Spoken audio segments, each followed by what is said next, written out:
Well, good morning.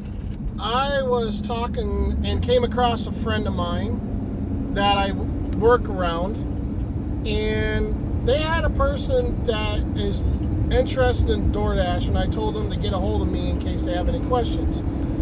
But some of my videos on DoorDash has been to try to be helpful to people starting off, and maybe to some people that's been doing it for a while. So, I mean, it just really depends on where your action is. And then the day before that, I went to lunch with a friend of mine, a late lunch, early dinner, however you want to call it, and we got talking about it. Now, keep in mind, and I'm not saying this to make myself look good, but keep in mind, I have a 4.99 rating as far as customer appreciation. And I've been holding that steady for almost 2 months now. I've also been top dasher for the last 5 months, 4 months, I don't know, for a while now. And I'm getting back in my groove with it. I was out of it for a while because I was happy with what I got. And now it's almost like an addiction. Once you start, you're like, I want more money, I want this, I want that, and I can do it. So DoorDash as a supplemental job, as a gig job, and any gig is the same way, is when you're starting off, you want to do it part-time, not full-time. And again, it takes time to get into your niche, to find out what works for you. There's also a crap load of people working in Findlay right now, or Toledo, or Bowling Green, or Lima, or Fort Wayne, or Indianapolis, or New York. I mean, you name any place in the United States. And I mean, it is ransacked by people trying to make money on DoorDash. And I'll be honest with you, I'm going to give, again, I've done this before and I'm going to do it again. I'm going to give you pros and cons to running DoorDash or any gigs. And keep in mind, it's going to vary. The more experience you got, the better you are, the more smarter you are when you run it. So when you're starting off, it's rough doing DoorDash. And it's not rough because of the fact of it's a hard job. No, it's not. You go to someplace, you accept an order on your phone, you go pick it up, you confirm when you get it, and then you turn around and take it to the customer's house. You make sure your items are correct, that you can. If the bag is sealed, I don't try to touch the bag. But if the bag is not sealed, then obviously I try to take a quick glance to see if the items are right, or if the right number of items are in there, whatever the case. Most everybody seals it, so most time I just grab and go. But either way, I then go to the customer's house, I put it on their porch, I knock on the door, I answer the door, whatever the case. However they want it dropped off. So it's not a hard job. But the question comes down to, and this is one of the hardest things to figure out, and even whenever they make changes on the base prices, which happens often, it makes it hard because you're trying to figure out, do I take this order, do I not, is it worth it, is it not worth it? And in all honesty, it's all dependent on what you like and what you don't like. I've said it before and I'll say it again. One of the cons of DoorDash is they'll give you a lot of orders to have zero tip on the money order, or on the order, and they might want you to have a money order. So that is a major negative. So you will get a lot of orders that'll be around $2.25, $3, $3.25. And if you have a peak pay, then you add that onto it. And if, let's say it's $2 peak pay and you got a $4.25 order, you don't have a tip. That is an insult to the driver. That is basically somebody saying, bring me my stuff. I'm probably going to give you a bad rating. I'm probably going to screw you in some way. It's not worth it. Plus, I guarantee you turn it down, and it might be 5-10 minutes, it might be within a minute, but your next order will be better. Almost always, it'll be better. Every once in a while, if it's a slow time, then you might get 3 or 4 in a row that's $2.25, and you're like, I should have taken it because at least it's something. But the reality is, if you take it, then you're probably missing that $5, $6, $7 order that's right behind it. Whether it's 2 minutes, 5 minutes, 10 minutes, and yeah, you can come back and you might rethink it, but in reality, you'll be better off without it. Ratings-wise, trouble-wise, the no-tip orders are the ones where they want to complain because they want everything handed to them. Reality.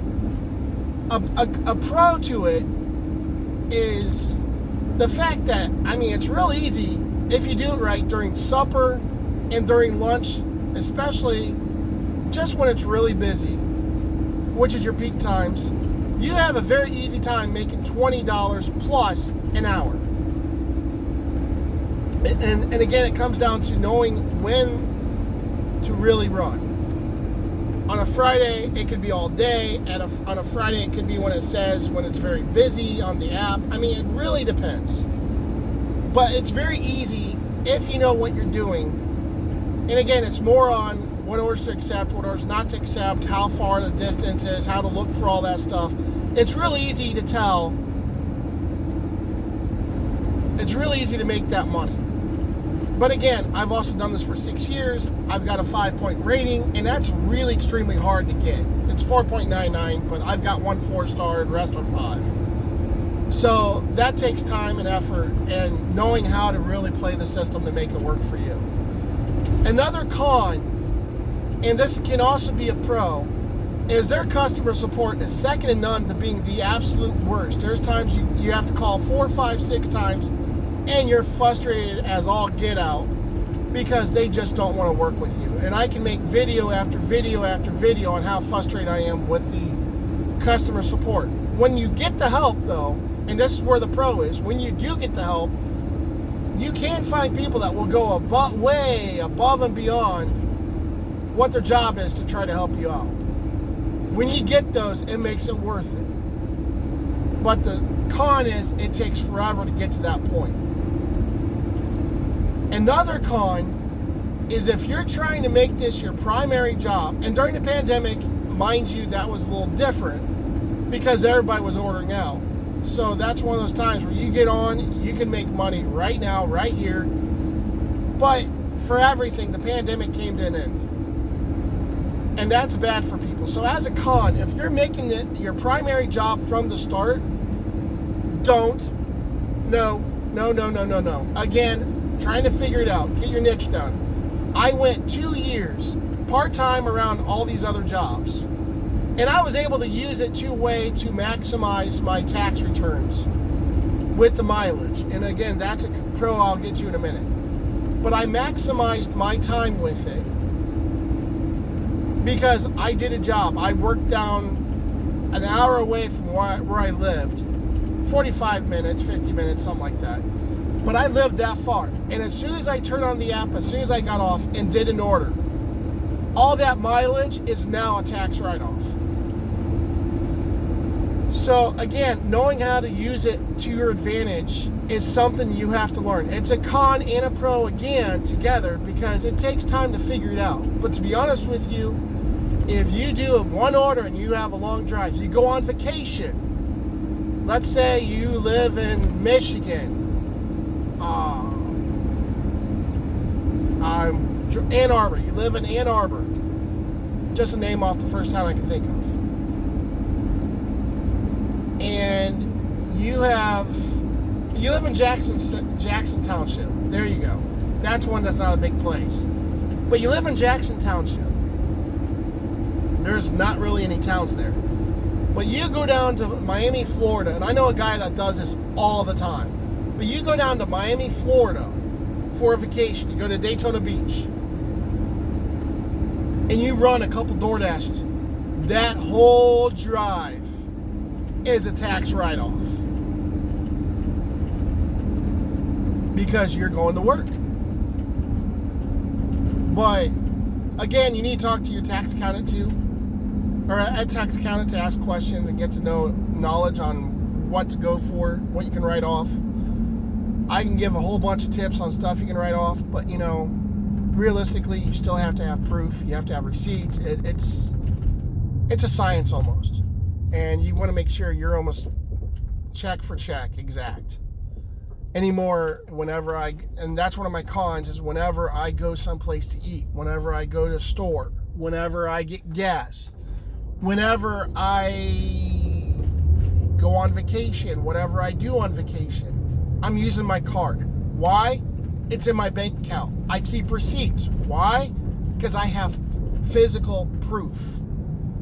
and I do only the card receipts. If I do anything on cash, I don't keep track of it because it's not on my bank account. It's a check. And even if I have the receipts, it's just extra trouble that I don't want to deal with. So I pretty much go with what's in my bank account. So I try to do everything by my card, my debit card. That way I can just, at the end of the year, I can store all my receipts in a bag, put it in a certain spot, so I have my proof, but then I can just go through my bank account month by month and figure that all out. And it takes a little time, but I have found that it's faster for me to do that than to try to keep track of my receipts. But my receipts are still all in one spot. So that's a pro and a con. I mean, one of the now I'm going to get to another major pro of DoorDash. But any mile you make, any mile you drive, and I guarantee you, if you're doing DoorDash, keep track of your mileage. But any mileage you do, you're going to get more money for that than you will for gas receipts and car repairs, and even in buying a new car sometimes. Last year, I bought this car, and I got on Lyft, and Uber, and DoorDash, and I was on Instacart. That's all I did.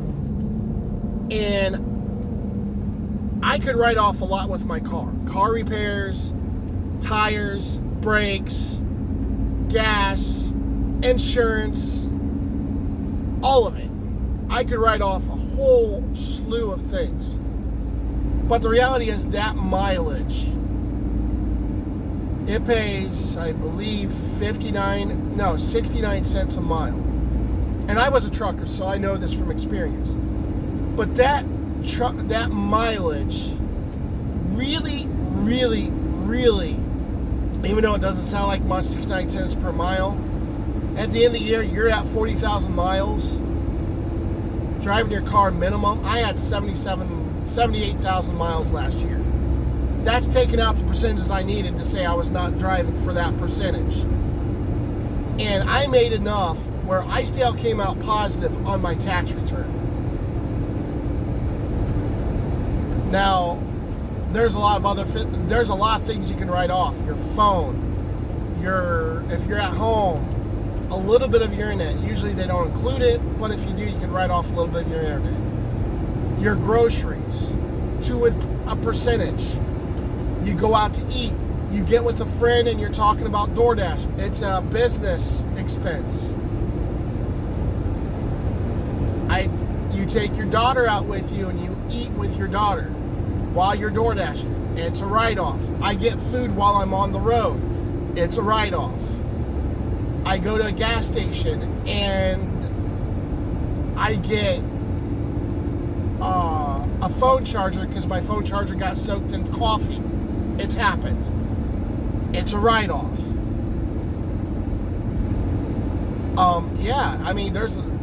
My phone breaks. I got to repair my phone or get a whole new phone. It's all tax write-off. The write-offs you can do for doing the gig economy. You're at home and you're doing a remote work from home job. All of a sudden, your office, if you can prove you have an office at home, your office is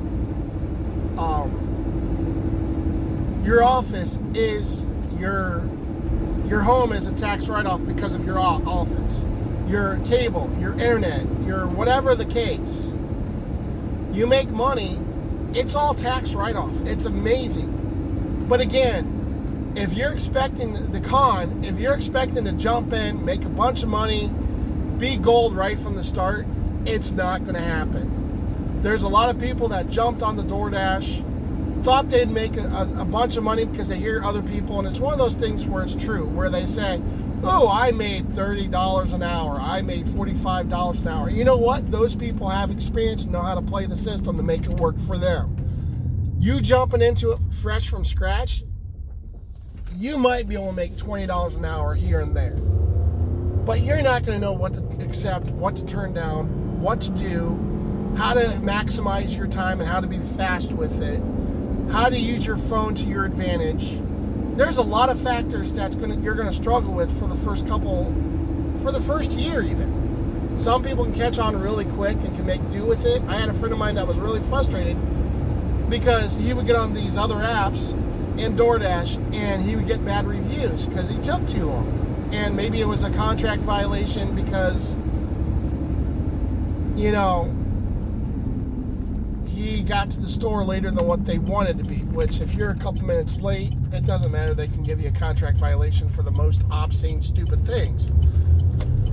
But whatever the case, they'll give you contract violations. You call them up, the support won't do crap to help you out most of the time. I've had a few times, but majority of the time, they won't help you out. If it's due to with your ratings, and that's with any of the apps, it's due with your ratings or anything else, they don't help you out. So, there's a lot I'm saying when it comes to DoorDash. And again, I'm throwing out a bunch of pros and cons, and it's one of those really complex things. But I want you to really think. If you want to do the gig economy, get with somebody. Get a number of somebody who has done it for a long time. Somebody like me. I would be more than happy to answer any question you got. Happily. I would take you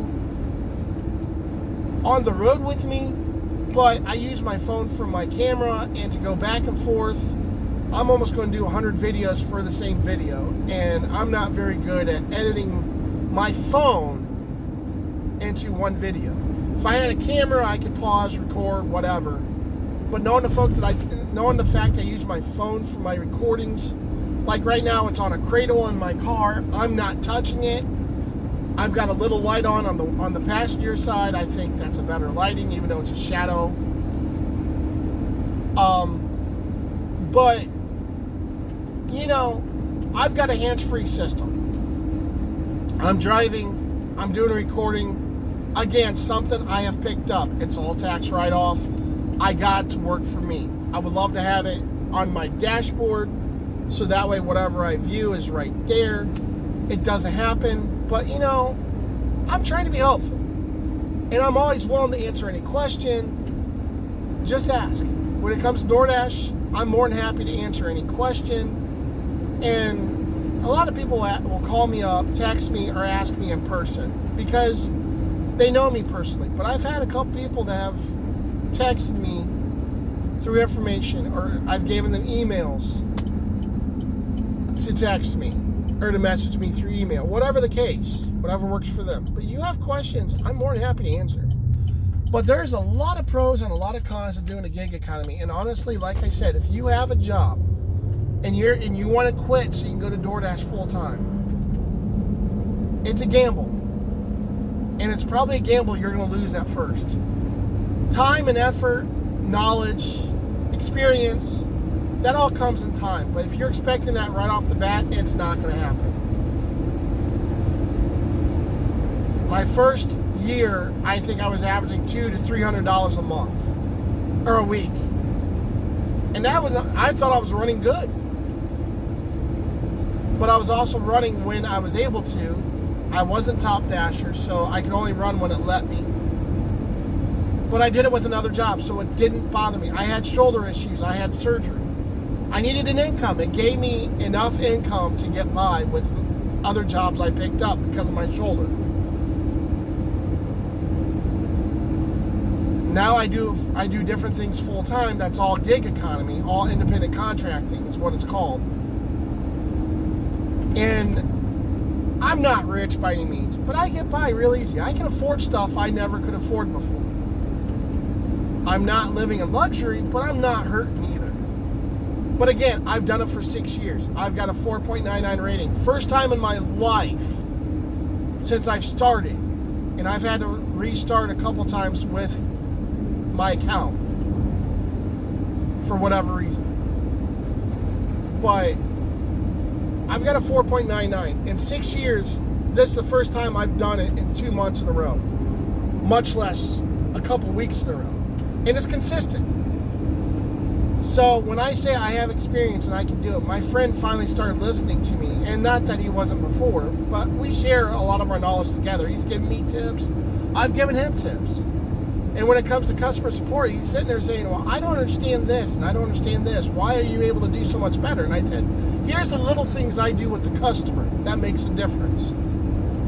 A couple things I make sure I text every customer. I appreciate you. I appreciate the fact that you give me a 5-star rating. I appreciate the fact that I get to do what I love for a living and you let me do that. Thank you. You know? suck up a little bit. Little brown nosing goes a long way when it comes to customer service. I might actually can't stand the person I'm delivering to. But just like in poker, I want them to react the way I want them to react. I want to dictate how they react. And that's a big pro if you know how to do it. And again, that's something you learn or you get tips from people, is how to, I don't want to say manipulate, I hate that word, but it's a way to get the people to look at it from your perspective.